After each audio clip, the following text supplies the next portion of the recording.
As far as Gaurav Vallabh, who's decided to join the BJP, he is addressing a press conference right now. Let's listen in to what he has to say. Anil ji, Upendra जी, इन सब का joining और स्वागत तो हमने किया है।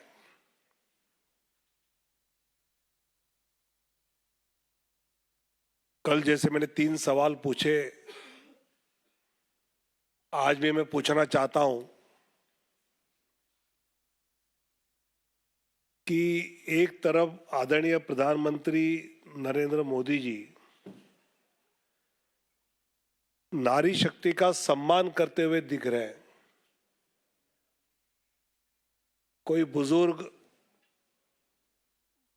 महिला किसी कार्यक्रम में मंच पे आई तो चरण छूते हुए हमने प्रधानमंत्री जी को देखा है, लेकिन कांग्रेस में महिलाओं के प्रति क्या रवैया है समझ में ही नहीं आ रहा है। कभी उनकी प्रवक्ता कुछ बोलती है, कल सुरजेवाला जी ने जो वक्तव्य किया है, एक बार कांग्रेस अपनी भूमिका साफ करे कि क्या महिलाओं का अपमान करना, महिलाओं का अपमानित जीवन जीने के लिए मजबूर करना, यही हालात बदलेगा क्या?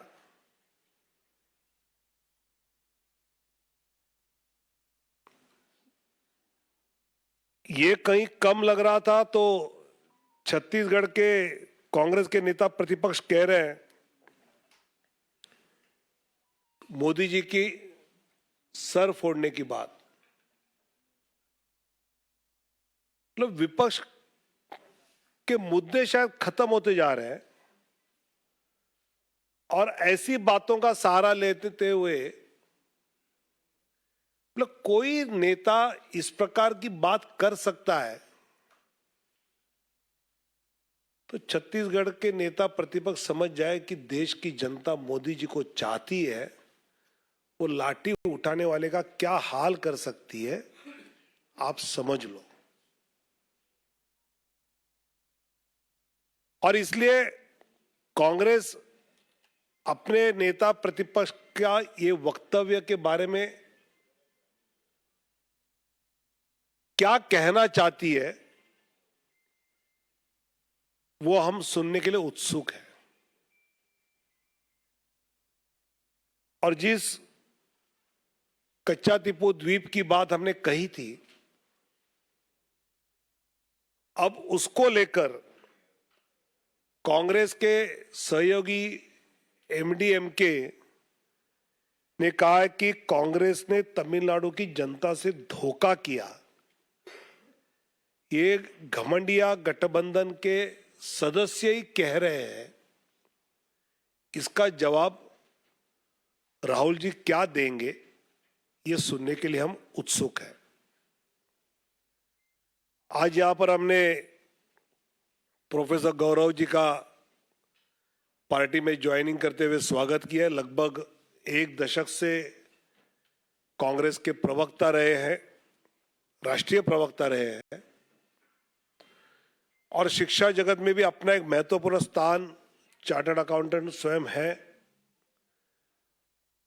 और कई बार संजय मयू और अनिल बलूनी सब टीम बैठती है तो गौरव वल्लभ अगर डिस्कशन में जा रहे हैं तो फिर उस प्रकार कोई सीनियर जाना ही है।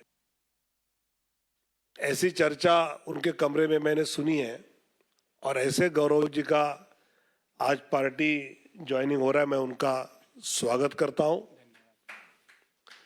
साथ ही बिहार कांग्रेस अपना अस्तित्व खत्म करने के लिए खुद तुली है। जिस प्रकार प्रदेश के नेतृत्व को पूछे बिना बिहार के कांग्रेस पार्टी पर कुछ निर्णय थोपे जा रहे हैं और उससे वहां के नेता काफी दुखी है।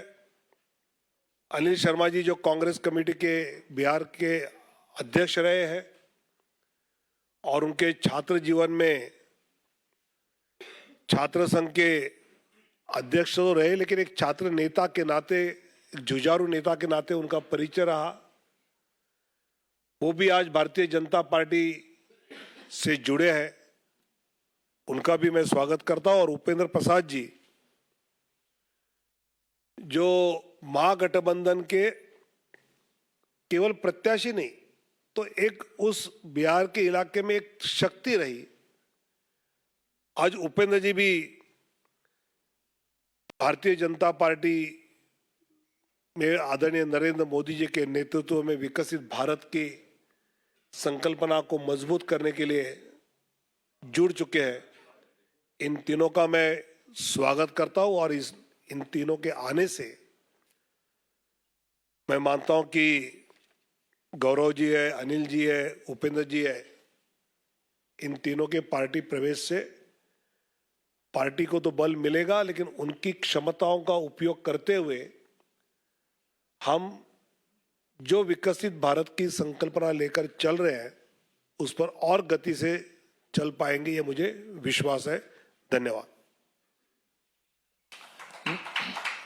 मेरा निवेदन होगा माननीय गौरव वल्लभ जी से कि आपको संबोधित करें।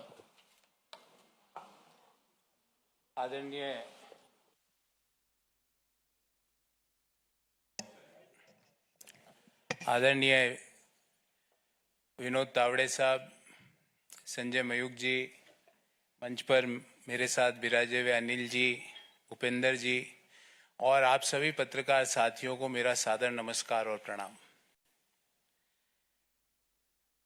मैंने एक पत्र भी सुबह सोशल मीडिया के विभिन्न प्लेटफॉर्म पर डाला, आप लोगों ने जरूर देखा होगा।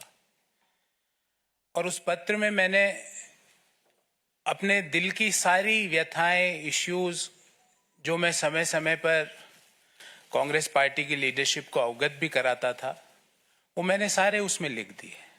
उसके अलावा मुझे कुछ नहीं कहना। मेरा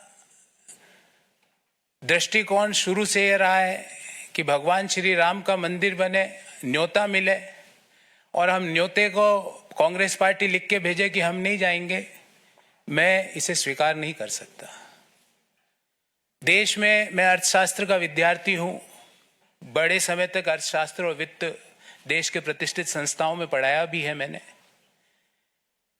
सुबह से शाम वेल्थ क्रिएटर्स को गाली, उन नीतियों को गाली, निजीकरण, उदारीकरण, वैश्वीकरण, जो पूरी दुनिया मानती है कि जो डॉक्टर मनमोहन सिंह जी और पीवी नरसिम्हा राव जी की सरकार ने किया, उन नीतियों को गाली। कोई बिजनेस करे उसको गाली, कोई विनिवेश में पार्टिसिपेट करे उसको गाली, एयर इंडिया कोई कंपनी खरीदे तो वो गलत। तो मुझे लगता है कि कहीं ना कहीं जो नीतियां हैं और जो इश्यूज हैं उसको कांग्रेस पार्टी टैकल करने में कहीं ना कहीं बड़े गैप उसके अंदर आ रहे हैं। और मैंने अपनी चिट्ठी में भी यही लिखा है। और मैंने प्रमुख कारण यह बताया कि मेरे में इतनी ताकत नहीं है कि मैं सुबह से शाम बैठकर वेल्थ क्रिएटर्स को गाली देता फिरूं, मैं नहीं दे सकता। मेरे में इतनी ताकत नहीं है कि जब सनातन धर्म के ऊपर सवाल उठाए और मैं चुपचाप बैठ जाऊं, मेरे से नहीं होगा। कांग्रेस पार्टी के नेताओं ने, कांग्रेस पार्टी के जो अलायंस पार्टनर्स हैं, उन्होंने सनातन धर्म के ऊपर बड़े बड़े प्रश्न उठाए, क्यों उसका जवाब नहीं दिया गया? एक इश्यू तो आप छोड़ नहीं सकते ना, उस इश्यू को तो आपको जवाब तो देना पड़ेगा। मैंने सारे विस्तार से ये सारी बातें इस चिट्ठी में लिखी है। मैं आदरणीय संजय मयूख जी से आग्रह करूंगा कि मेरी इस चिट्ठी की एक प्रति आपको जरूर दें, ताकि आपको पता लगे कि मेरा इश्यू बेस्ड रिजर्वेशंस क्या थे। और मैं महाभारत के इस छंद से अपने आप को हमेशा रेगुलेट और डायरेक्ट करता हूं, जो मैंने इस चिट्ठी में भी लिखा है। धर्म एवं हतो हंति धर्मो रक्षति रक्षित, तस्य धर्मो न हंतव्यो मा नो धर्मो हतो वधित। अर्थात धर्म के मामले में आप चुप्पी साध लो, जो गालियां दे रहे हैं सनातन को आप चुप्पी साध लेते हो, वेल्थ क्रिएटर्स को जो गाली दे रहा है आप चुप्पी साध लेते हो, और उल्टा गालियां दे रहे हो। देश में वेल्थ क्रिएशन जुर्म नहीं हो सकता। देश में जो नीतियां उदारीकरण की, निजीकरण की, वैश्वीकरण की नीतियां हैं वो गलत नहीं हो सकती। आज आप इसलिए उन चीजों को गलत बोलते हो क्योंकि वो एक ऐसे व्यक्ति उन चीजों को आगे लेके जा रहा है जिनको आपको सुबह से शाम गाली देनी है। मैंने कम से कम 300-400 प्रेस वार्ताएं करी है साथियों, आपने भी कहीं ना कहीं मुझे जरूर देखा होगा। मैंने इश्यू बेस्ड रिजर्वेशंस पे बात करी है, व्यक्ति परक्ष आरोप आलोचनाएं नहीं करी है। व्यक्तियों के बारे में राजनीतिक पार्टियों पे आक्षेप नहीं होते। राजनीतिक पार्टियां आइडियोलॉजीज पर आधारित होती है, और जो आइडियोलॉजीज पर मैं ये सोच के कांग्रेस पार्टी, जिस आइडियोलॉजी को सोच के मैंने ज्वाइन किया था कि नए आइडियाज का, इंटेलेक्चुअल आइडियाज का, नए सोच का वहां पर सम्मान होगा, पर नए सोच का, नए आइडियाज का, नए लोगों को सम्मान छोड़ के क्रश करने की प्रक्रिया भारत को आगे नहीं ले जा सकती। और अल्टीमेटली हमारी आइडियोलॉजीज, पार्टीज की, पॉलिटिकल राजनीतिक पार्टियों की आइडियोलॉजीज अलग अलग हो सकती है, पर एक आइडियोलॉजी जो हम सबको जोड़ती है वो भारत को आगे ले जाने की आइडियोलॉजी, और उसी आइडियोलॉजी को ध्यान में रखते हुए जो विकसित भारत की जो संकल्पना है उसको आगे ले जाने के लिए जो आइडियोलॉजी ने मुझे आकर्षित किया, और मैंने आज भारतीय जनता पार्टी ज्वाइन करी। मुझे उम्मीद है मैं अपनी योग्यता का, अपने ज्ञान का, अपनी समझ का प्रयोग भारत को आगे ले जाने में जरूर भारतीय जनता पार्टी के माध्यम से कर पाऊंगा, और मैं अति प्रसन्न हूं। मैंने मेरी दिल की बात सारी लिख दी है, इससे ज्यादा ना तो मुझे किसी के व्यक्ति के बारे में टीका टिप्पणी करनी है। जो इश्यूज, और ये इश्यूज मैंने ऐसा नहीं कि पहली बार उठाए, पार्टी के हर पटल पे इन इश्यूज को मैंने समय समय पर उठाया और बेरोक टोक उठाया, पर जब आप इनको नजरअंदाज कर रहे हो तो मुझे लगता है कि भारत को आगे ले जाने में आपका कंट्रीब्यूशन नहीं है। और जब मैं अपना कंट्रीब्यूशन भारत जैसे महान देश को आगे ले जाने में नहीं दे सकता तो मैं वहां रहकर कुछ नहीं कर सकता। इसलिए मैंने प्रधानमंत्री नरेंद्र मोदी जी के विकसित भारत की संकल्पना को आधार बनाकर देश को आगे ले जाने की, जो डेवलप्ड नेशन बनाने की जो